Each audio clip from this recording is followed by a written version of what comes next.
This conference will now be recorded. All right, let's start.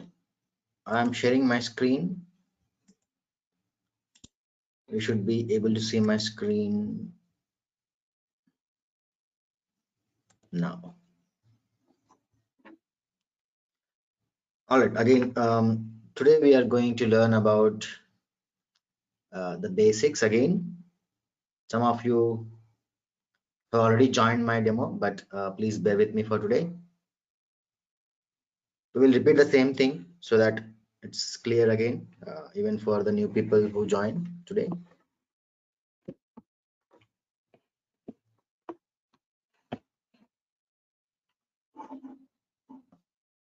All right, let's start.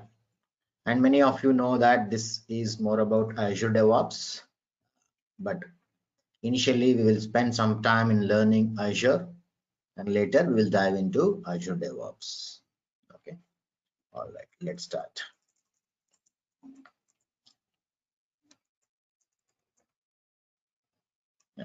So what is cloud computing? Anybody who attended the demo session earlier? Can someone answer this?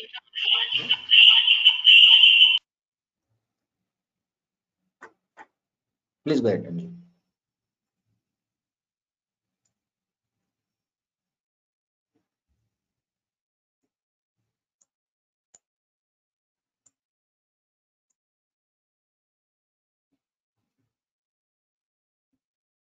I mean, can you repeat your question? Yeah, what is cloud computing?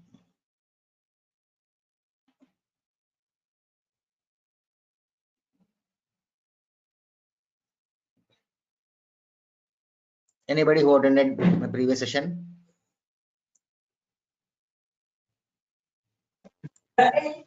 No.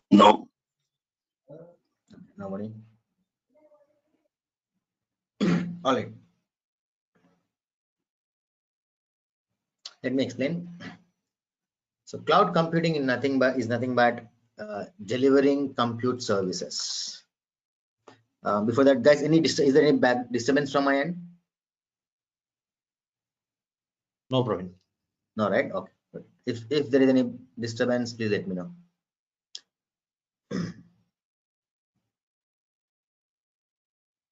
So cloud computing is nothing but delivering any kind of compute service, not just compute service, but storage services, network services, analytic services, everything. In Azure, there are around 250 plus services that they provide as of today, and the number is growing.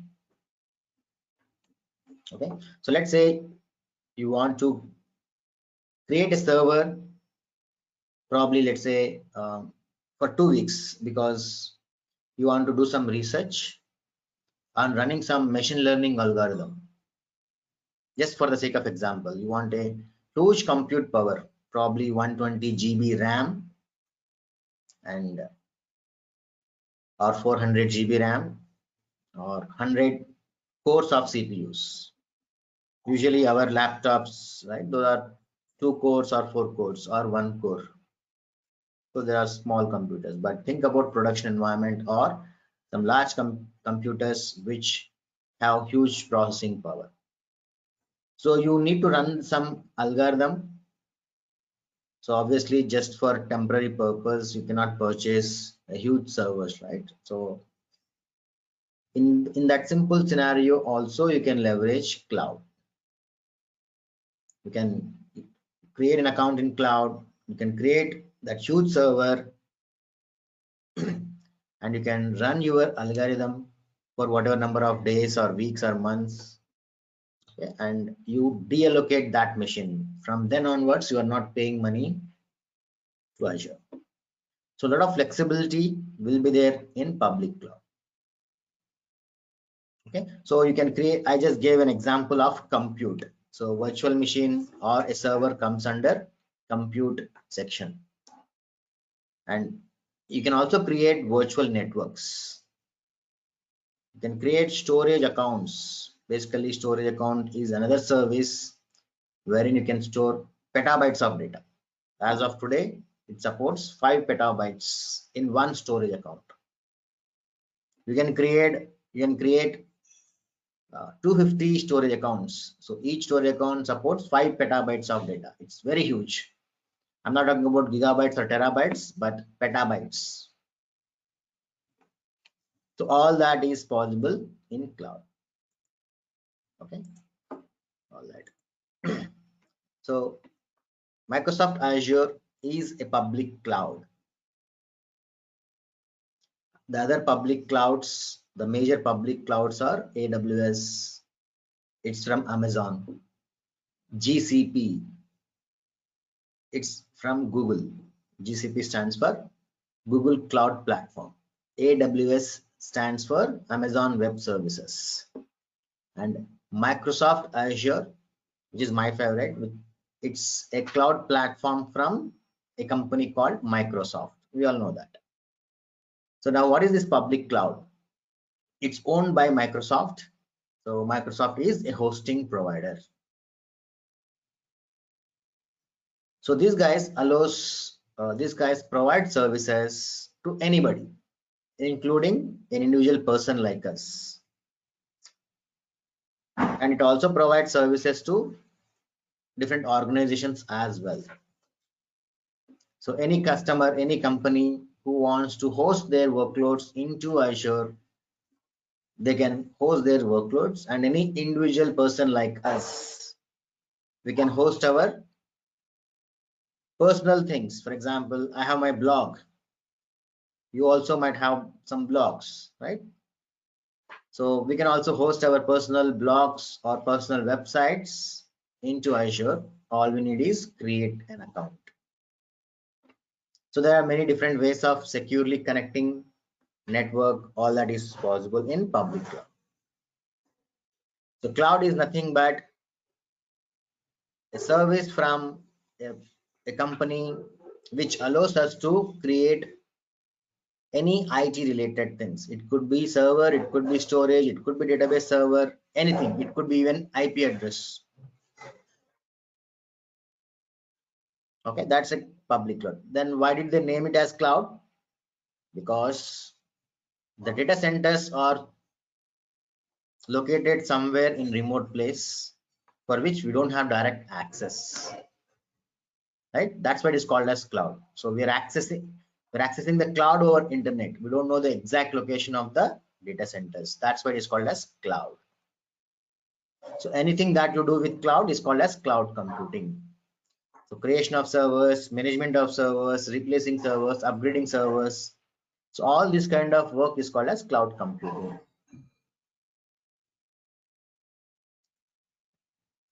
So the next type of cloud is private cloud. Mostly these are called as on-prem or on-premises.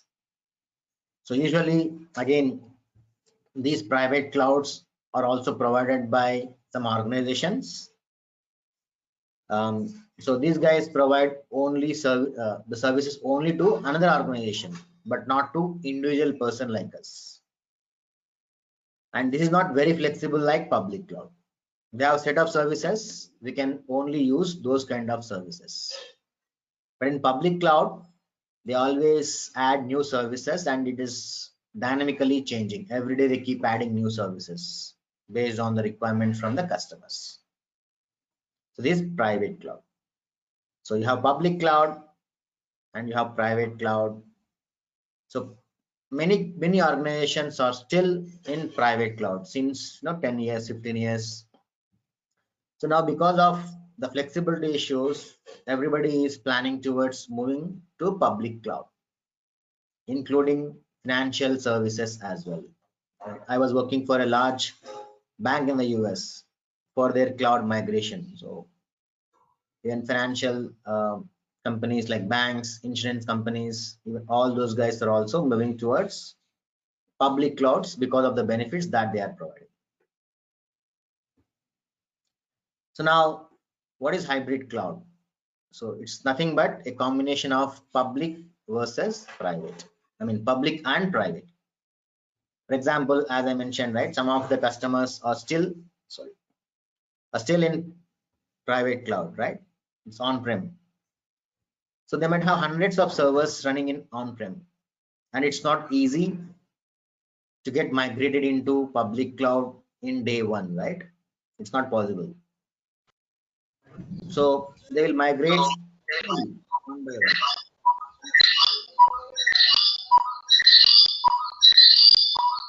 Guys, can you please go on mute?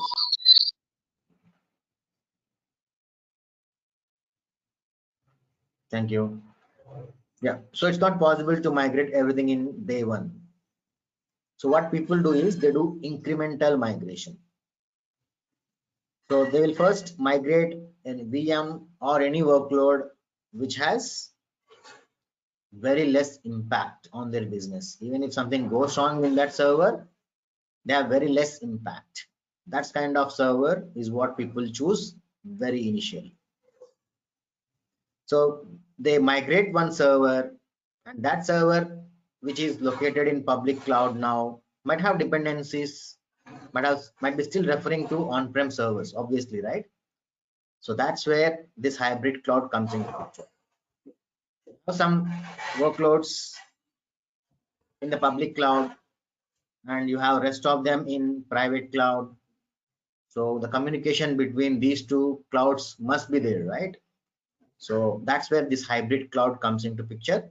There are technologies which help in setting up a secure private network between public and private clouds, right?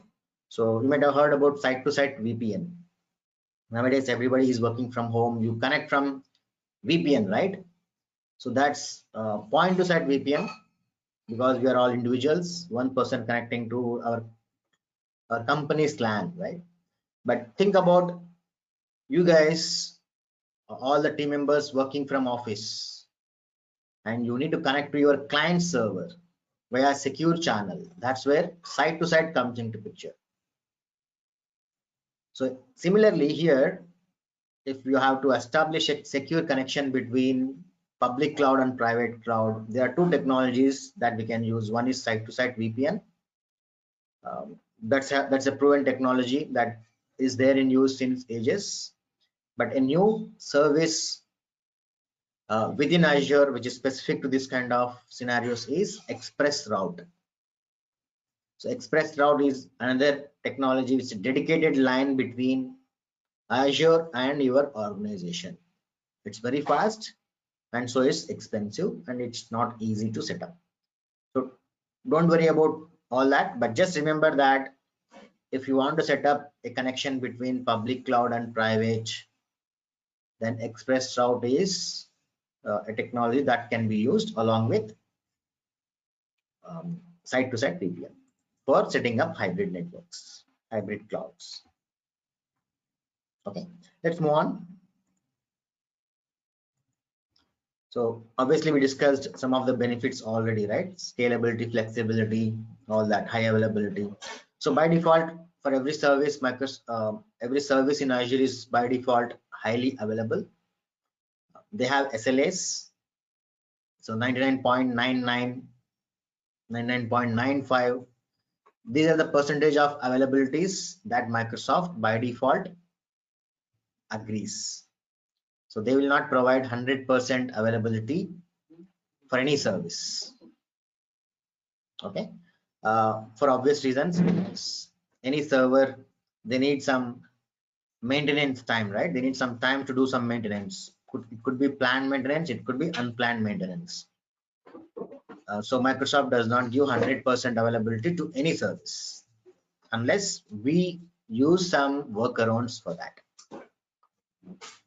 Okay, so and it's very easy to set up high availability and achieve 100% in Azure. And its global reach. So if your organization has business across the globe, so obviously they need to create servers not just in one region but multiple regions, right? So Azure supports Azure has data centers in more than 65 different regions across the globe. Okay, and rest of the other benefits are straightforward. I will move on. I don't want to spend much time in the theory. So in Azure, everything is a service. As I mentioned earlier, there are 250 plus services in Azure. All those services will fall under one of the categories.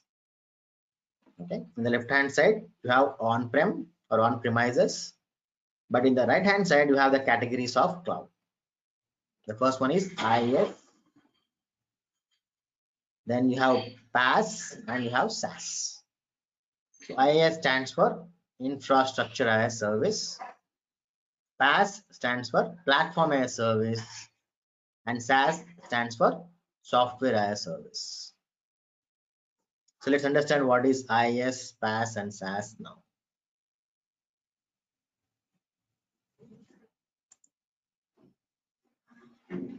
So as you can see in this diagram, IaaS is kind of renting the servers, virtual machines, networks, everything from Microsoft Azure in our case.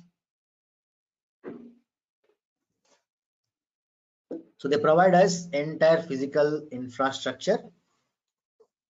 So Microsoft guys will be responsible for purchasing physical hardware, new physical hardware to be more specific. So as and when there is a new hardware available, it's Microsoft responsibility to purchase it and replace that with old ones. That's their responsibility.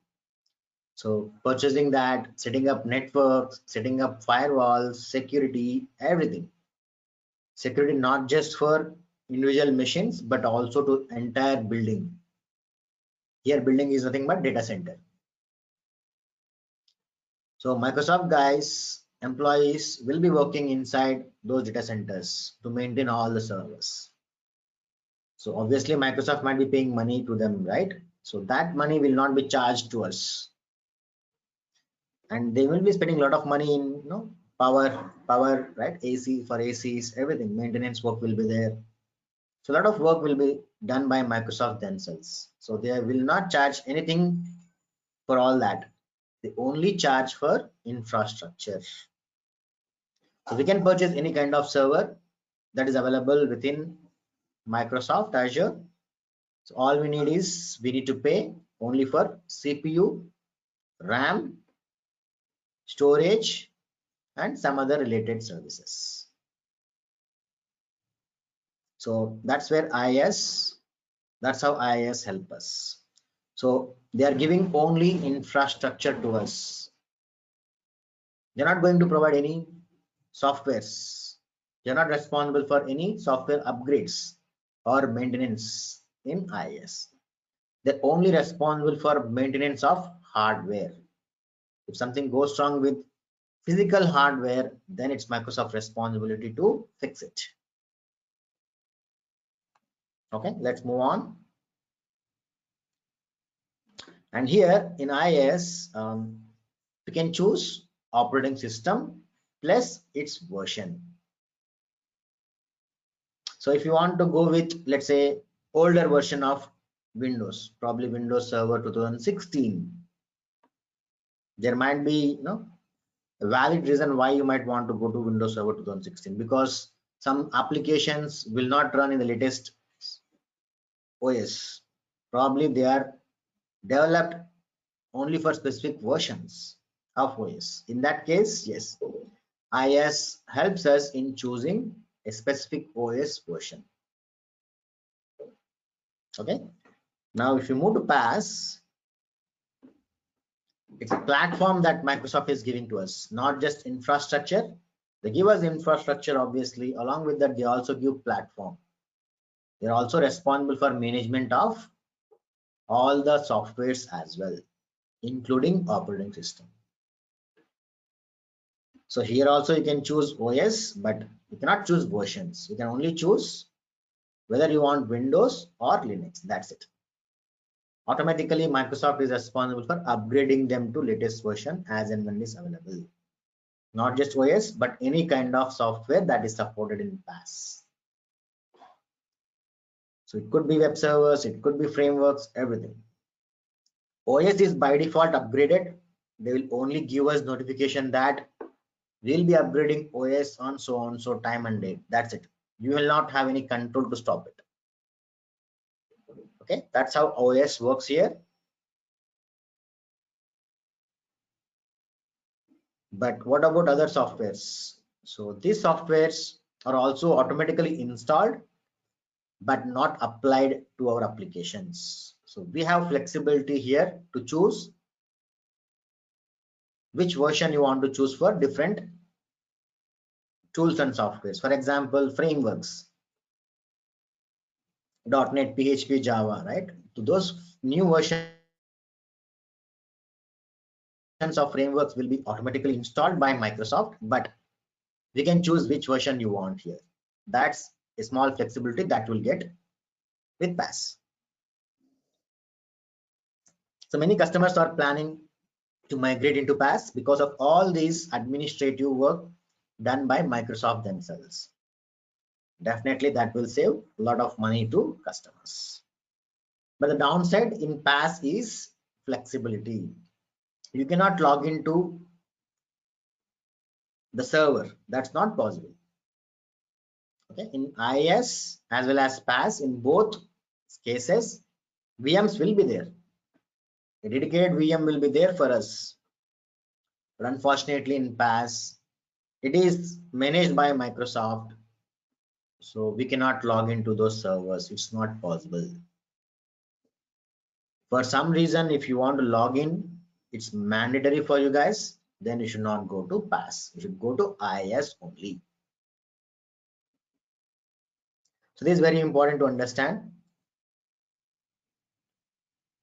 Now another question, if somebody asks you when should we go to IaaS versus PaaS, on what basis we will decide that? That's a very common question everybody would ask in interviews. Even clients might also ask you if they are new to cloud.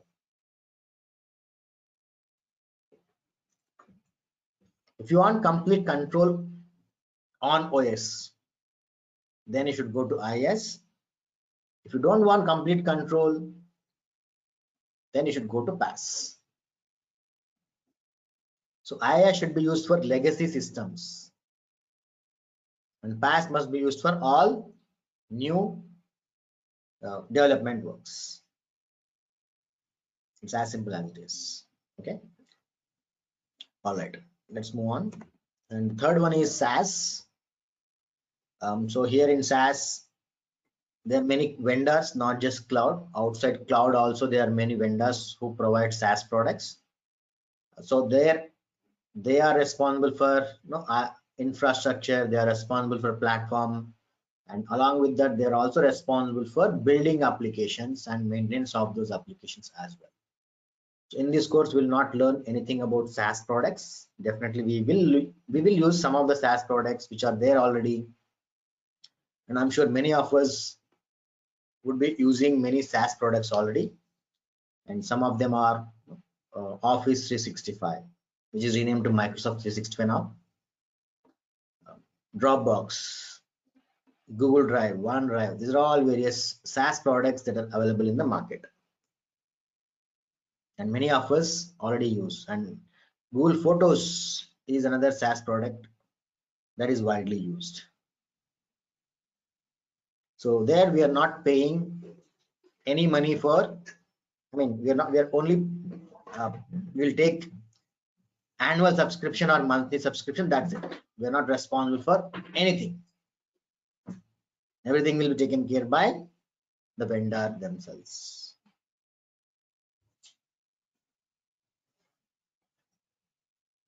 So the comparison, IaaS is the most flexible cloud service because you can log into the server and you can do whatever you want. You can install browsers. Using browsers, you can install any softwares. All that can be done in IaaS. But in PaaS, you cannot do that. Microsoft will be doing that. So it's not flexible, but it saves lots and lots of time to your customer, to our team members. So admins need not worry about anything in PaaS, right? Our focus will be more on application development. So in general, IaaS will be focused by administrators because they will have a lot of work there. PaaS will be much focused by developers like .NET developers, PHP developers, all those kind of developers. But this team, right, you're all targeting for Azure DevOps. So you guys need to work on both. You need to know how to create IaaS things as well as PaaS things. Not manually, but automatically by writing code. So we'll focus more on IaaS, PaaS, especially more focus on PaaS. And in this slide, I'm not showing you serverless, but we'll also be learning serverless concepts as well. We'll also automate the provisioning of serverless service as well. Okay, which is not there in this slide, but yeah, we will learn that as well. We'll not discuss anything about SaaS, but SaaS is kind of true pay-as-you-go model wherein you just purchase annual subscription or monthly subscription depending on your requirement. Okay. Yeah. This is another slide which talks about the responsibilities in each of those different models. I'm sure many of you would have already understood the idea. So in on-prem, everything is in green. So green boxes represent the work done by us. When I say us, by some team members, our team members, not DevOps engineers, but anybody in our team. So in on-premises,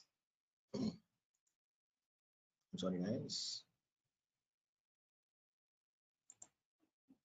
So here you see everything is in green. That means we manage it.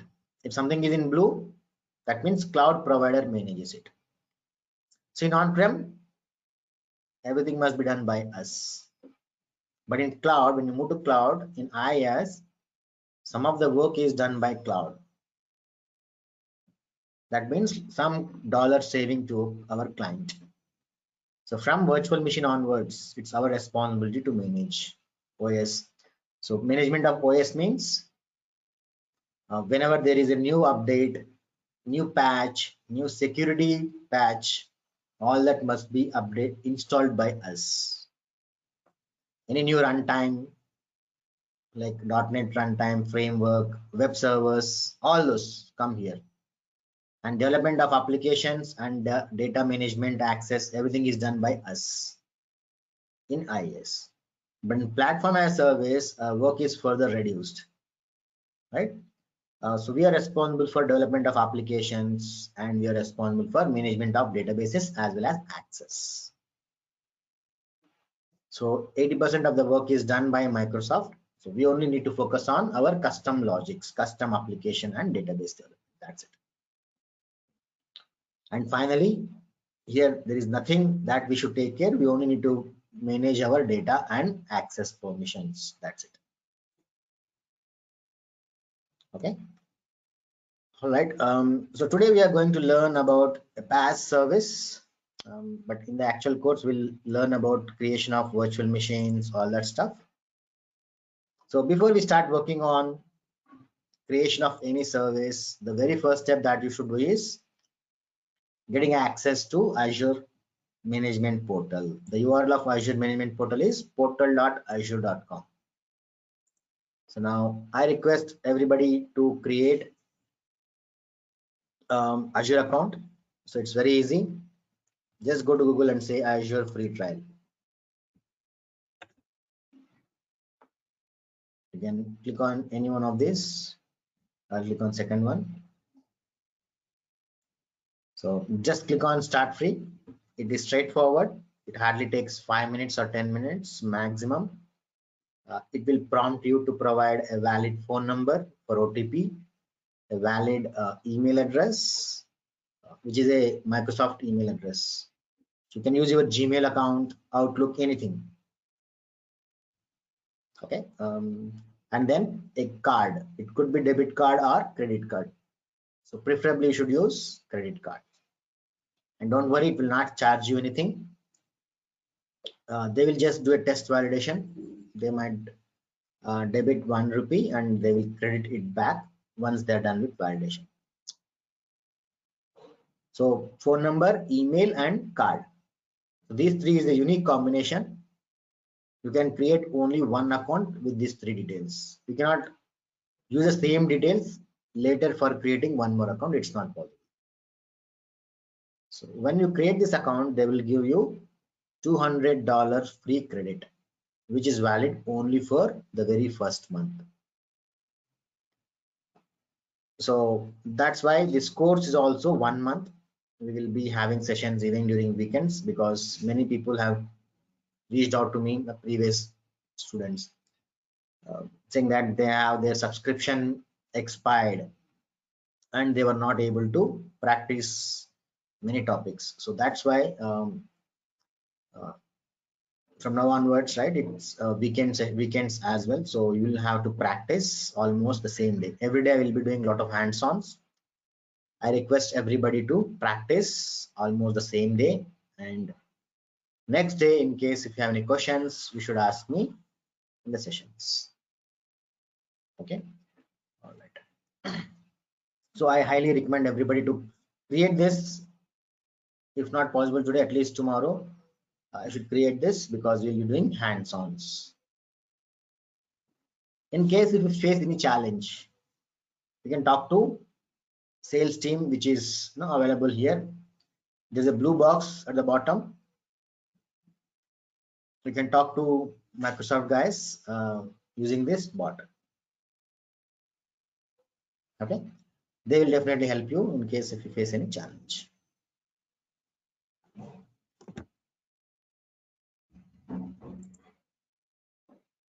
I already have one. So once you create an account, it will automatically take you to portal.azure.com. The UI looks a little different when you create an account.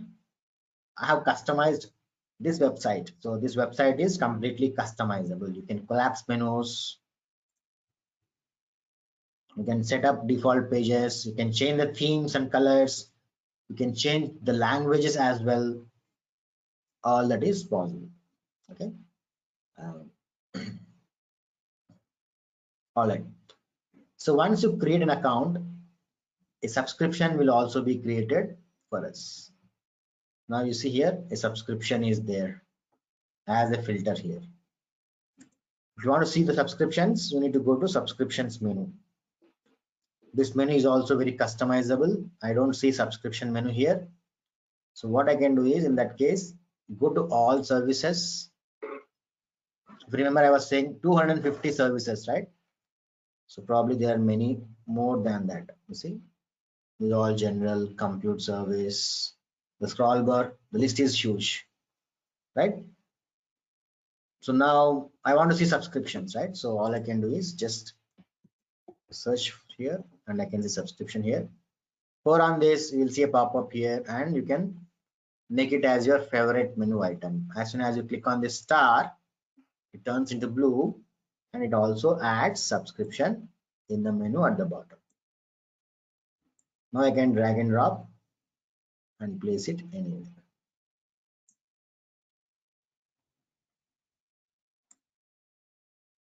So this menu items is very flexible, not just menu item, but entire site is flexible. So this is my subscription. So when you create an account, you will see this as free trial. So there are many different subscriptions that are available. So when you work for your customer, right, so they will also purchase multiple subscriptions, and of course this name can be renamed. That's not a problem. So now once a subscription is created, then we need to create resource groups. It is mandatory.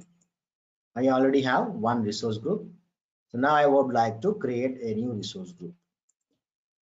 We'll be using this throughout the course. Now, when you compare this with real time, on what basis we are going to create subscriptions, on what basis we are going to create resource groups? That's a valid question, right?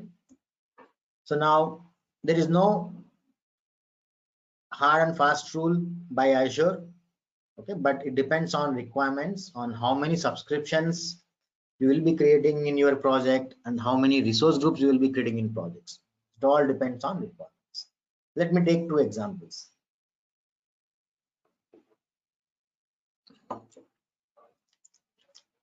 For example, let's say you are joining a team, your customer is Citibank.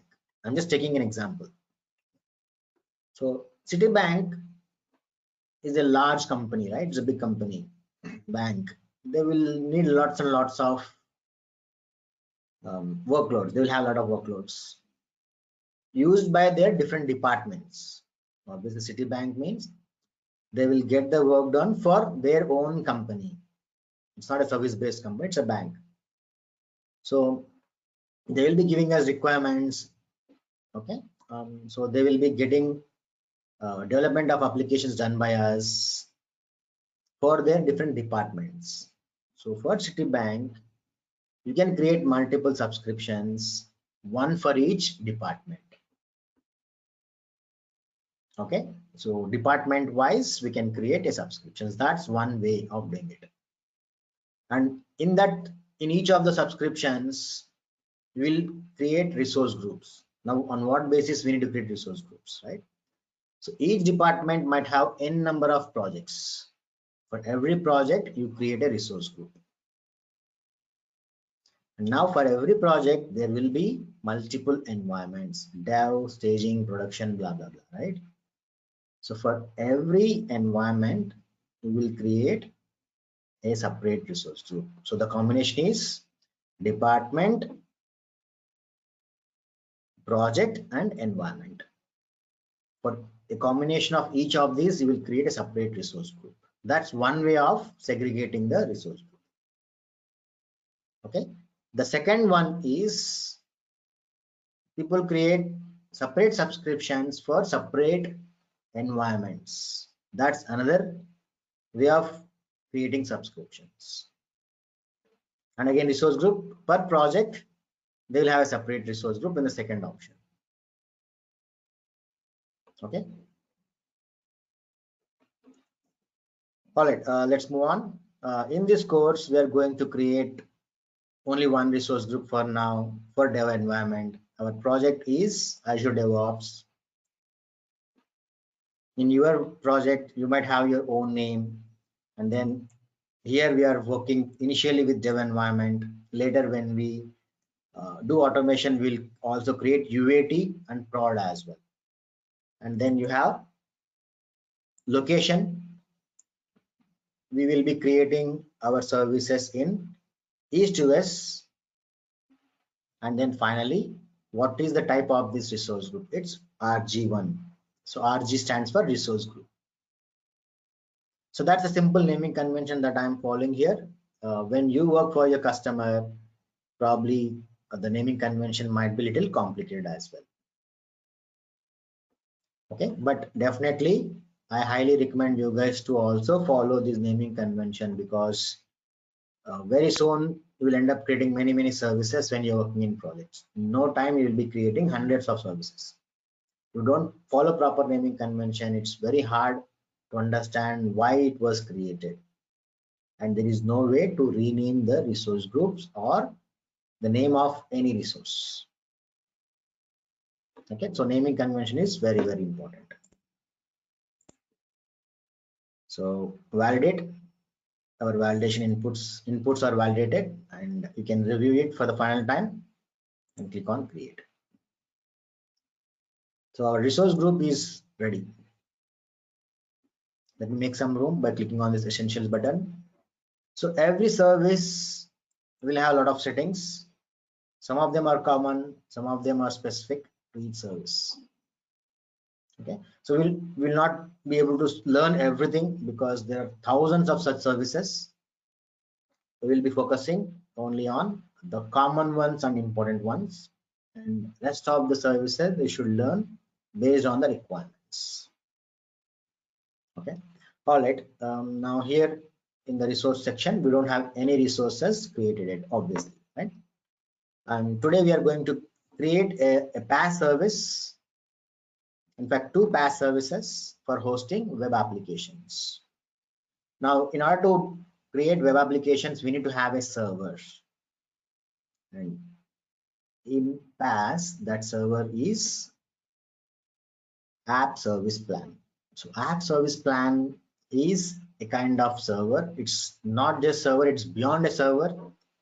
We'll learn more about that when we are learning Azure from tomorrow.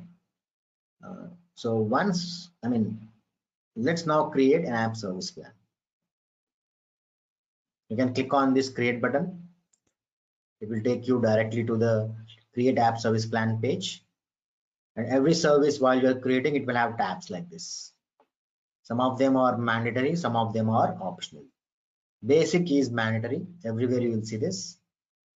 So in basics tab, you will see subscription and resource group for all services. These two are mandatory for every service. And now name, obviously we need to provide some name.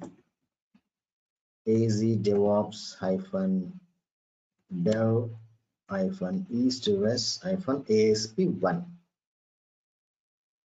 Now you can choose whether you want Windows or Linux OS.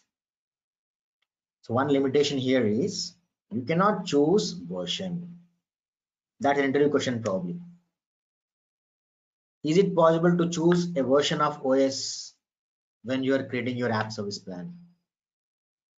Absolutely no. You cannot choose version. You can only choose whether you want Linux or Windows. That's it. Okay. And there will be many regions, but we will choose East to West because most of the services are available in East to West. That's why I will choose East to West.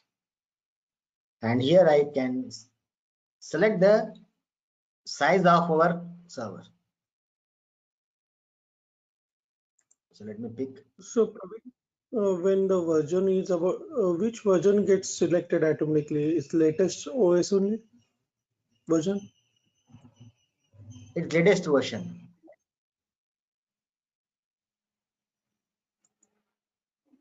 Here, if you don't choose Windows or Linux, if you don't choose, obviously it will not allow us to choose version, right? So latest, whichever is available, whichever is stable, so Microsoft will decide that automatically. Now today in 2022 February, let's assume this is for production environment. We are choosing Linux. Okay, today I'm saying it is latest stability, latest stable one. But what happens after 5 years?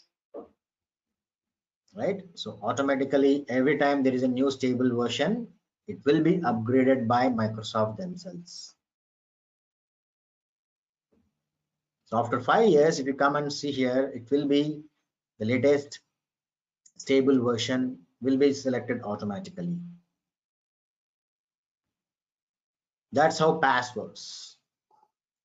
But in IIS, we can choose whichever version we want. Of course, that's not anything, but again, they have there some, I think 50, 100 different versions for Windows and Linux. So in IIS, you have that flexibility, but not in PAS. Okay, so to be more specific, so they will use some Ubuntu version, which is a flavor of Linux. Some Ubuntu, I don't know the exact version because I don't remember that, but it's some kind of Ubuntu version. Okay, all right. And now, now you should decide whether you want Linux or Windows right now while creating the app service plan. You cannot change it later. It's not possible. So in real time, when you work in this scenario, right, your architects, or in case if you are architect, you will be talking to your customer, understand the requirements. You will be talking to your development teams, understand the requirements, and then decide whether to go to Linux or Windows. Okay. So the name cannot be changed. The OS cannot be changed after it is created, but region, yes, this can be changed, but that's a process involved. And the next thing is size or SKU, pricing tier. So this can be changed later as well, whether you want to upgrade it to higher size or downgrade it to lower size. Both are possible with respect to size, and it's very simple to do that. So changing the capacity of our laptop is not easy, right? Increasing the RAM, increasing the number of CPU cores, All that is not possible even for our personal laptops, small boxes, right? But here we are talking about production. So PaaS is very flexible. You can increase or decrease the size depending on your workloads so that you can save a lot of money. That flexibility is available in PaaS. Okay. So now for this, I am going to choose a free one. Later, we will also create the production grade servers and understand some of the features that are available in those, but not in free. So in free, you're not getting a dedicated server. That's not possible in free. That's not available in free. All you have is you can use this server only 60 minutes per day. They give only 1 GB of memory. There is no dedicated CPU at all. It's all shared. Rest of them is all shared. Like space, the storage, CPU, all that is shared. So don't use free for your customer when you're working in real time. Yeah, this is selected and that's it. Let me click on review plus create and do a final review. If you want to change something, if you decided to go to Windows, then you can click on previous and then change it back to Windows. That's possible now. Click on create button. In just 30 seconds, our server will be up and running. Okay, we will not purchase anything, right? The Linux OS will be there available in this server as well. We will not install any OS. We will not format the system. Nothing, right? It was very quick because Microsoft will have a pool of machines already configured, already installed, everything they would have done upfront. That's why this provisioning process is pretty fast. Now I am inside the app service plan, which is Linux. You will see this icon for all Linux plans. Right now it is F1 free. There is no server at all, dedicated to us. Now we cannot log into PaaS server. So, but Microsoft gives us some charts. It's their responsibility to gather the CPU metrics, usage metrics, and then display those here. All that is done automatically by Microsoft themselves. Okay. So we are done with the app service plan. The next step is creation of app service, which is for websites. So let me quickly go here and click on app services. So click on create button. It's the UI experience is very similar. The basics tab is again there.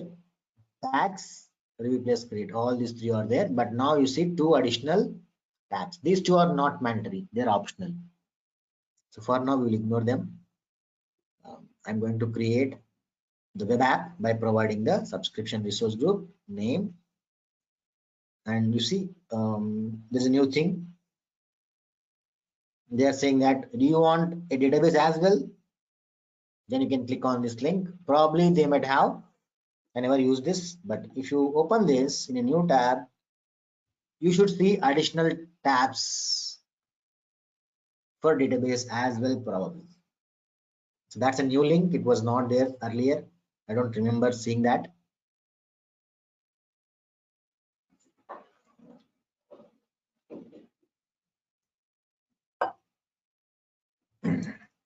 There are no new tabs. Yeah, but they are asking the details here. Okay, so I don't want to use that, but a lot of flexibility is within this portal. All right, so now our project name is Azure DevOps. It's for dev environment in East US, and this is web application, right? So what I can say is web app 1. So I think somebody else has already created this, so it's not available. See, this name must be unique within Azure because it creates a domain for us. So I'm going to pick 2. And now I can choose technology. which technology application you are developing and you will be hosting in this web app. So we have some flexibility here. You see .NET, there are quite a few versions supported. .NET 2 was also there, .NET 1 is also there, but they are deprecated now. That's why they have removed those options. Older options, whichever is deprecated, all those will be removed. It supports Java now, Node.js, Python, PHP, Ruby. All these popular frameworks are supported. So I'm going to pick .NET Core 3.1. Now choose Linux and EastOS. Then you will see our app service plan. This is what we have created earlier. If you select something else, let's say Central US or something, you will not see our app service plan here. It will recommend you to create a new one. So basically this region and OS, these two are only to filter this drop down.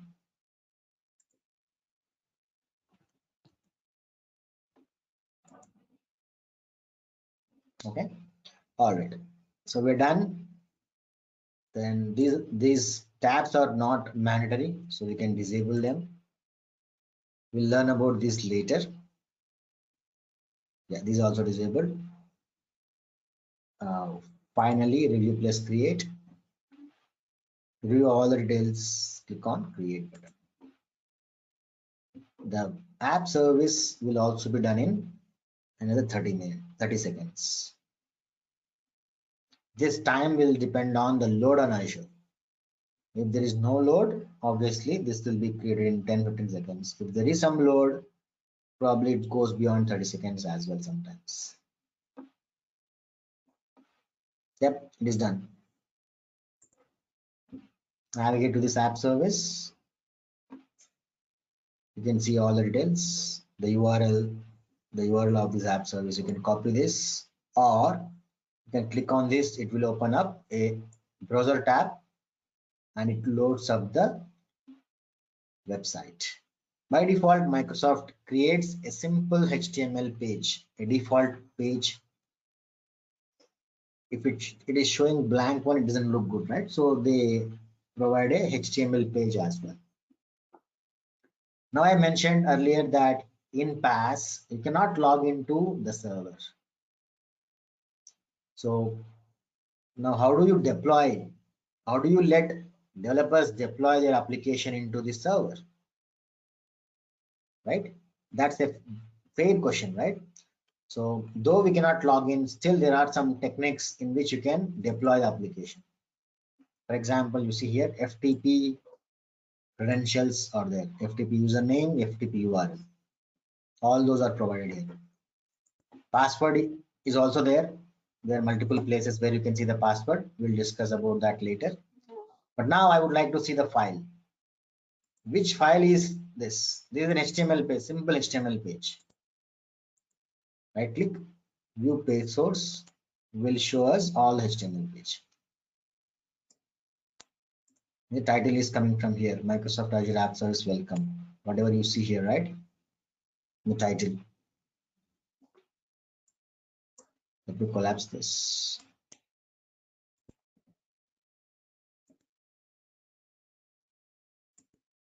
Now you see here this title, Microsoft Azure App Service -welcome. That is coming from this. And what else? Hey .NET Core developers. This is also coming from this source. Now let's say you want to change this. How do you do that without logging into server? So it's very simple. Go to app service. Let me take a pause here. So my requirement is to change some source code. Okay. Now how many services did we create? Let me move to resource group by clicking on this. Let me make some room by clicking on this essentials blade. Now we have two services. One is app service, the other one is app service plan. Now a question to you guys. Our requirement is to make some change to the source code. Now tell me, where should I go? Do I need to make that change in server or our website? Anybody? App service setting. App service or app service plan?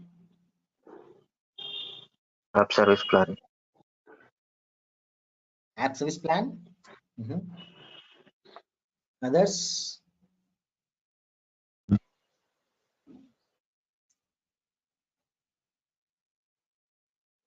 Yeah. So it's app service here. So traditionally it was server, because server is the one which will contain all the physical files as well, including source code, right? Traditionally it was server, but here it's not server, because the source code is not stored inside the server, it's external. Okay, so the reference to that external storage will be from the app service only. So navigate to app service, and there are multiple ways of accessing, at least two ways of accessing the files, source code. Because we are in Linux, right? There is only one way. If it is Windows based app service, then you will see two ways. But for Linux, there's only one way. Go to advanced tools, go to click on go button, which will open another browser window. It takes some time because it needs to do validation. So now here, these are all the serve environment. Now you see the URL. Just observe the URL. azure.devopstech web app 2 is our app service name. You see SCM in the middle. That's the only difference. This is called as Kudu website. Okay, so these are actual website. To this, the Kudu just adds SCM. That's it. Of course, there is a dot. Oops. The dot. Yeah. This is the URL of Kudu website. I'm not going on clicking. I'm not clicking on enter here. I'm just clicking on escape. So you see K here, right? So K is Kudu. This is also a kind of website using which we can understand more about our environment. Our server environment information can be retrieved from this page. You can learn more about Kudu by clicking on this wiki. It will take you to a GitHub page where you can see more information about Kudu. But now what is the requirement? A requirement is to view our source code files. So for that, you should look at this browse directory. Click on site www.root.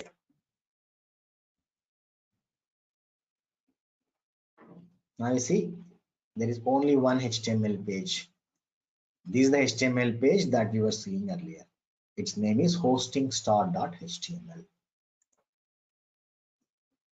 See, it took us to this page. Now, how do I edit it? So, because it is Linux, it is not allowing me. If it was Windows, I can edit right here. Okay, so let me do it again.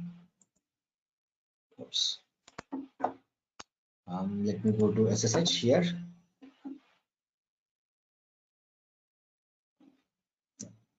So here you can, if you know the commands, Linux commands, from here also you can edit it. But now if let's say you want to download that and edit it, then what we can do is we can navigate. Let me try this.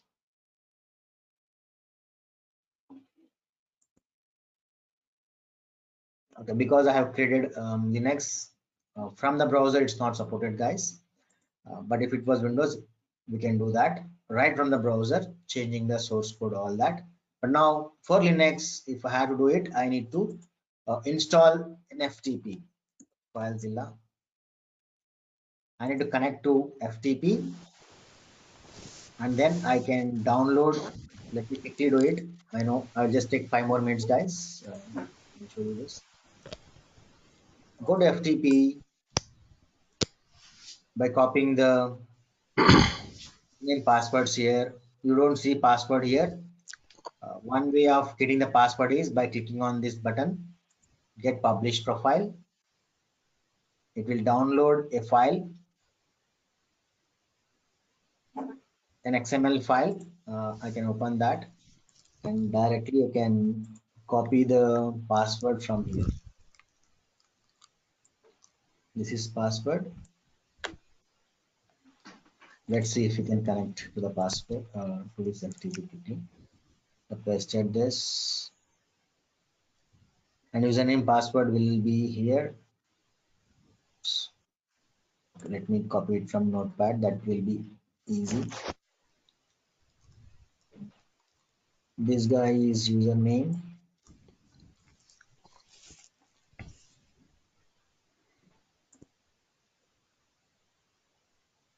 Sometimes it throws error. We'll ignore, will not spend too much time on this. This is not important now. We'll have a separate session for this. And URL, FTP URL. Yeah, this is the one.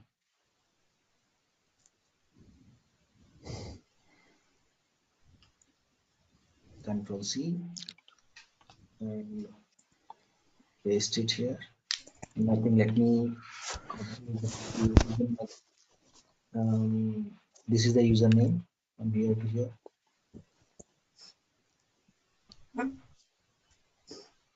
If I have copied the password properly, I should be able to connect. Yeah, I'm able to connect. See, now I can download this.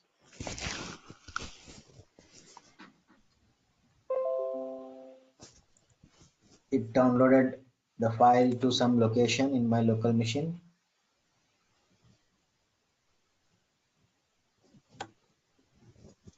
Hosting start. This is the HTML page. Now I can edit it in Notepad. Control F.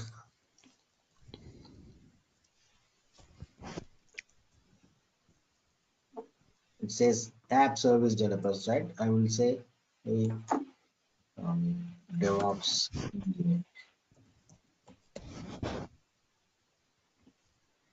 So I saved it. Now I would like to deploy it. It's very simple. I need to find it. This in left hand side is my local machine. Right click up. Target file already exists. Yeah, overwrite please. That's it. Successful transfer. So now we go back and refresh this. This .NET Core developers. Can you guys try? It's coming from cache.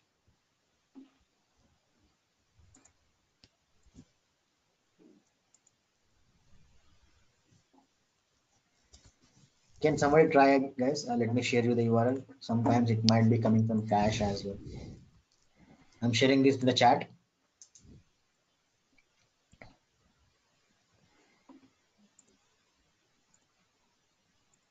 Can somebody click on that link and see if you are also seeing the same thing? It's .NET Core developers. Or is it? Okay. Does it take some time to? No, it should be immediate. So there is some, I change it, right? This is posting.html. I change it.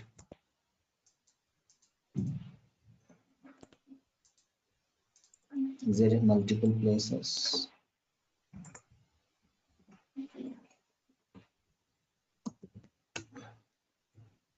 .NET Core is nowhere. It should be immediate. Oops. Sorry.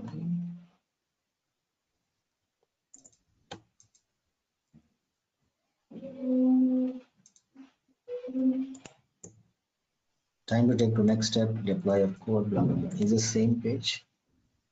Yeah, the same thing, right? So I made some changes here and I have saved it in the same location. So let me first delete this. Okay, I deleted this. So let's see if it's not working at all. Hosting start.html.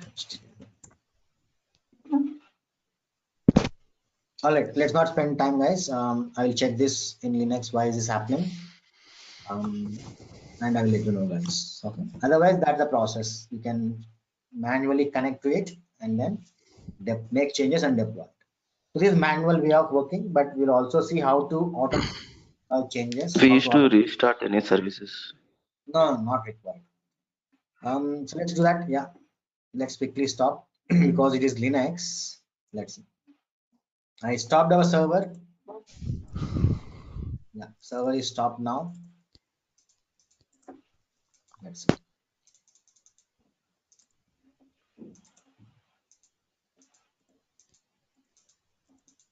So Control C. Let me open a new incognito window.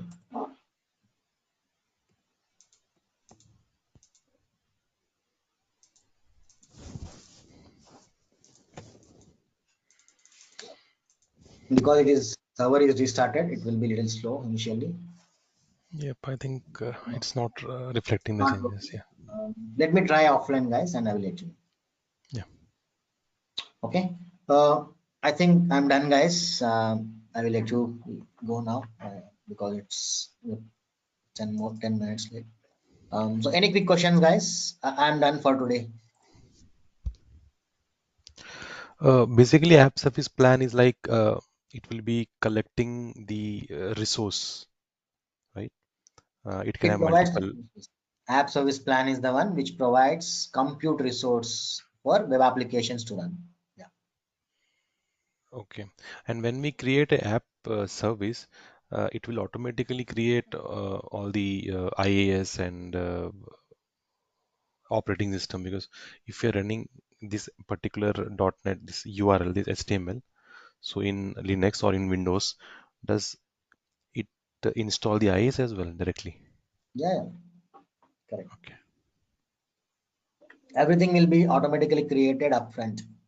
So Microsoft will have a pool of all those servers along with every other software framework that is required.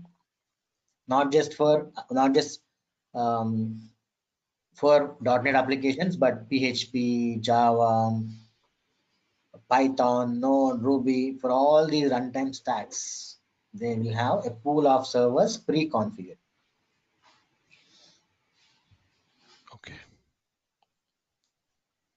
Okay. Yeah. Any other questions, Praveen, guys? no Uh, questions as such, but will the recording be shared? yeah, recording will be shared. Yep. Okay, thanks. And one more thing, Praveen, would we be having any real-time project at the middle of the course, or Yes. real-time scenario project, so that we It can will be dwell in? scenario. Yeah, it will be the kind of case study. That's how we will be. I am not going to show you my projects Okay. because you will get confused. That will be complicated projects. Uh-huh. So we would have spent years, right, in developing a project. If I show you those projects, you will not understand. So we'll learn pieces and then we'll implement some case studies as well. Okay. Praveen, this app service plan or app services, is it dedicated to only the web applications or Yes. any? But for So, databases, we need to create some other servers. So okay. everything will have their own service. So in Azure, Mhm. everything is a service. So for web, yes, app service plan and app service. These are the two things which we need to create for hosting web applications. We'll see how to create databases later. There are different services, one for storing secrets, uh, one for monitoring, one for storing data, one for uploading files. For everything, we have different service. So we'll be creating around 10 different services.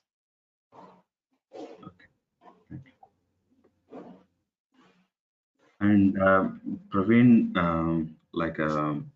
I've seen your the recording. You said that I mean, by after 2 weeks, we can actually prepare ourselves for the interview, right? You have shared some demo link, and in that, you have mentioned that after 2 weeks of training, we'll be able to, we can start taking the interviews. So, Mhm. Uh, is it so I just wanted to know, like, since when the Azure DevOps is there, and how we can prepare our resume. Like, as of now, I'm currently working on another technology, so Mhm. it's like 8 years. So if I'm planning to update, so if I have to keep my resume as an Azure DevOps, how many years of experience I should mention there? See, I mentioned that 2 weeks from after 2 weeks you can start, but it's not recommended unless I Mm, mean it's recommended only if you practice every day from now onwards.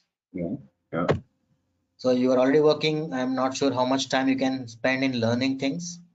If you spend every day 4 hours from now onwards, right? So okay, then you can start in 2 weeks definitely, and definitely you can put 3 to 4 years of experience into Azure. Again, it all depends on your confidence levels, your practice, your knowledge. okay. Since when onwards Azure DevOps in market? It is in the market, right? Couple of years, I don't know the exact year, but probably 5 years. Azure DevOps. Okay. Azure is there since I think 9 years now, 9 or 10 years. Yeah. Thanks. Okay. Any other questions, guys? So all these recording sessions will available in any uh, Yes. where it would be, Praveen.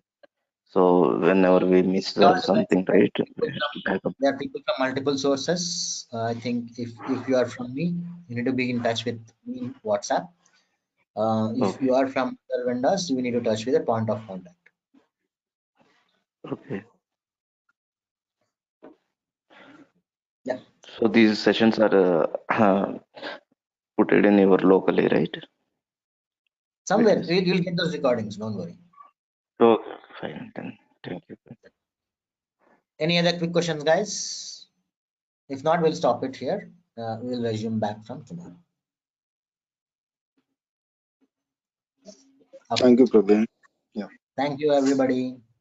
Have a good day ahead. Bye bye. Yeah, thank Bye. you, Praveen. Thank you. Yeah, thank you, Praveen. Thank you. Thank you. Thank you, Praveen. Thank you. Bye bye.